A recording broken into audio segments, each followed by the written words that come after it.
السلام عليكم ورحمة الله تعالى وبركاته صاحب يا الحرجين يا في عنتهين واتحانهني aynu kaga hadlaynay hidaha iyo dhaqanka Soomaaliyeed waxaynu soo gaarnay qaybihii hal xiraalaha iyo mahmaahyada la socod wanaagsan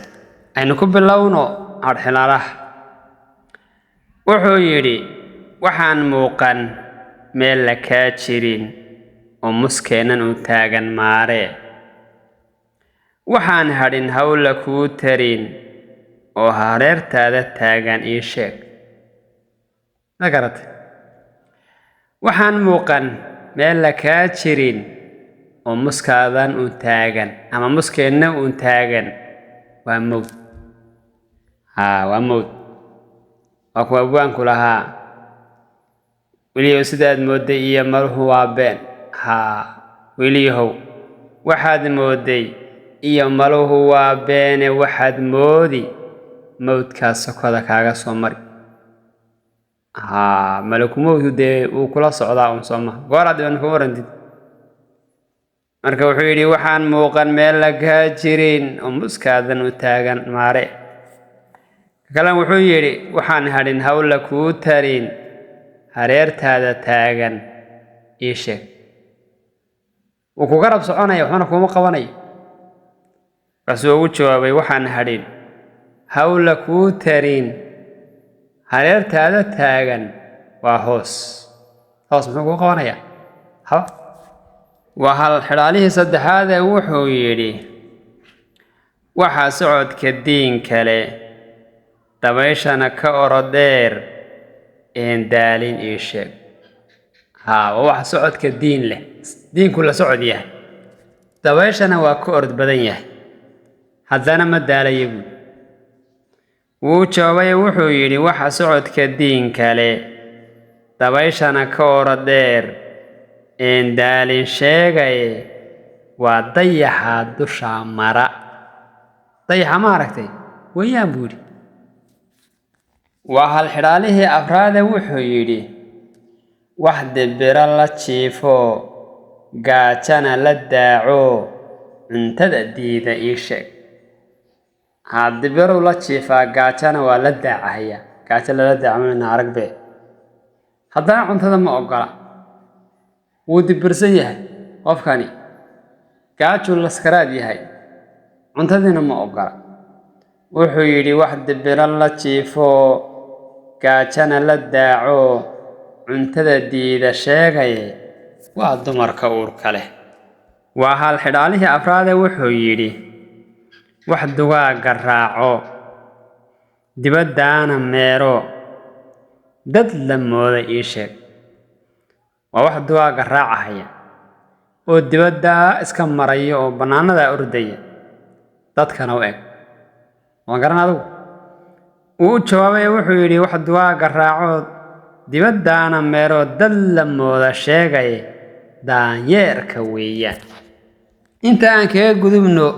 had xilaalihii saddexleyda ahaaye aanu gudubna isagoo gabaya wuxuu yidhi wax dharaartii rimahaya oo dhali habeenkeeda dhiindhiin guduud iyo waxaan dhogorba loo yeelin oon dhicis ahaynee ilmuhu dhab ugu weynaaday haddaad gabayga dhiirana ku tahay mari dhambaalkeeda wuu u jawaabay wuxuu yidhi wax dharaartii rimahaya oo dhali habeenkeeda dhiindhiin guduud iyo waxaan dhogorba loo yeelin oon dhicis ahaynee ilmuhu dhab ugu weynaaday war madhiisha habar taallushaad aniga ii sheeg war madhiisha habar taallushaad aniga ii sheeg muxuu ka wadaa war madhiisha habar taallushaad aniga ii sheeg saad ogtihiin amaad la wada socotaan waxaa jira caano intii la lulo subag laga soo saaro caanuhuna ay ciir isu beddelaan haddaynu marka bal fasir yar ka bixinno caanuhu marka hore ee laga soo lisayo neefka waa dhay macaan dhayda haddii la dhigo oo weel intii lagu shubo weelkaas yaroo dhanaana yar lagu daro lagu bariyo waagu markuu bariyo haddaad dhadhamayso ogaa yar soo sacbad ka dareemi iyo dhanaan yaroon badnayn iyo isbedel muxuu ka wadaa war ma dheesha habarta lushada aniga ii sheegi saad la socotaan waxaa jira caano intii la lulo subag laga bixiyo caanuhu ay ciir noqdaan caanahaasi masaasay ku yimaadeen maya marka saca laga soo lisayo ama adhigaba waa caano dhay oo macaan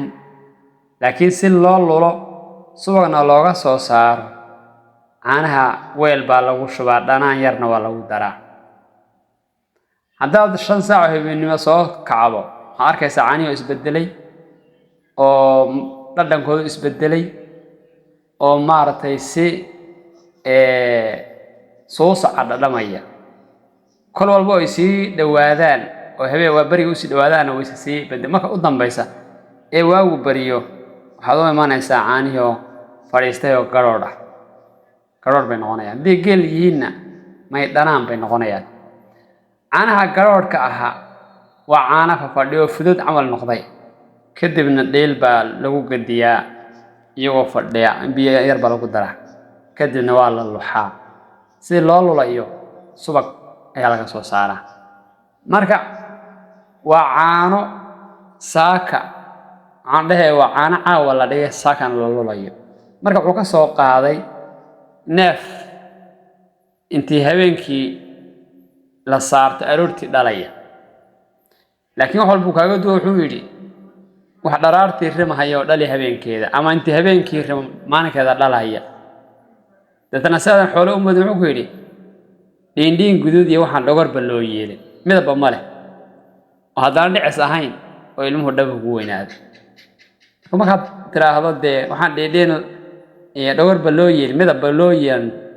waad garanaysaa inuusan xoolo caadi ahayn bila aadan ma baa marka saasa lagu garan karaa inay tahay dheesh inta aan kaga gudubno hal xiraalihi aanu gudubna maahmaahiyada maahmaahadan koobaad waxayna leedahay aan wada hadallo waa aan heshiino hadday wada hadlaan heshiis baa xiga laakiin hadday wada hadli waayeen maxaa loo arkaa waa dagaal maahmaah kaloo tan ka hor imaanaysa waxay dhahdaa hayla hadlin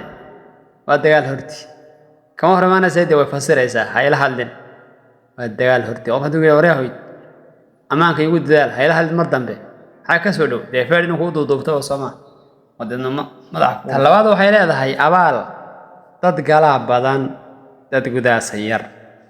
abaal dadka sameeyay way badan yihiin laakiin dadka abaalka galay sida loogu gudaa way yar tahay waxa abaal gudaa aad buu yar yahay midda kale waxayna leedahay abuur waana abuur baa ka horeeyay hawaano abuur baa ka horeeyay si walba u waani wax walba u sheeg qofka sida loo abuuray ma bedeli karaysid taafraad waxayna leedahay afdaboolan waa dahab afka waa du daboolan yahay waa dahab laana maxaa yeelay xumaanba ka iman mayso tarsaan waxayna leedahay af jooga iyo adimo loo-aad midna looma adeego af jooga iyo adimo loo-aad midna looma adeego waa run afka asaga uu joogo rabo inuu hadle maxaa loogu hadliba iska aamu maahmaadan kalena waxay leedahay af macaan gacan macaan baa ka fiican af macaan gacan macaan baa ka fiican oo taa waxa fasiraysa meel hoo u baahan hadal wax kama taro hadaad iska af macaan tahay asuu qofka kula joogay baahan yahay hay u tari sheekadaadii iyo hadalkaaga macaan muxuu tari waxba marka waxay dhaheen af macaan hadal macaan baa xawayaan af macaan gacan macaan baa ka fiican waa run maahmaadan kale waxayna leedahay af wax xunay xisho hadii wax lagu siiyo qofkii wax ku siiyay si aad uga warbixisaa waa adag tahay waa aamusan waa qarin wixii maartay uu ku sheego iyagoo arrintan ka cararaya oo inuu makhraatin noqdo u diidaya ayay dhihi jireen 3 nin marada lagama dhigto gartana ma soo galaan واسدح ذا نعفتشيد لوكتشيد يناسجيد نعفتشيد وأنن وحلصية دي وقعنت الله وهايو نينكي وحسيني داد سقوطان كوران dadna tiraahdo waraatibaan ka dhiganaya inuu xiidid wada arkaysay madoo maamulku maradi ku noqonay sawa naas jiido oo uu abti u yahay uu abti loo yahay madoo tiraahdo ka waray abtiga baan isaysanaa abtiga ay kaalayo maratiga ifur ka waran suuragal ma haweenug jiid waanin gabarteed ka qaba صدقيدا يا صدهدا إيان سايسناي كاله مراتي نقو ميكايل ما ساو كلا ويانو أفوح عنا حشو ويو قفوح على السيئة أفوح لو ريدي دي أفوح شيء ماي مهما كانوا حين لا هاي أفكاغا أوضن كو أدحن وقال لك يا جو محو يلا حدادا أفكاغا كو أدحن وضوحي أوركا وجرى آذان شيء كريد مكوغو يالا وانا كلا دهو رقا لبا أقول ليتا كرتي عيل كياشة إيو عيل كمان كوري عنده علوشي العياري عيل كمان كوري عنده علوشي العيار واننو علو البحذر هذه ومعنا كلا لحين كرتي عيل كياشانا واننا أفكز حقوق وسن كريد وحوي iska cabursan sakaraadkaas inta aan ku joojino maamahayadeenii hadii Ilaahay yiraahdo halkaas aan ka sii wadi doonaa guuleysta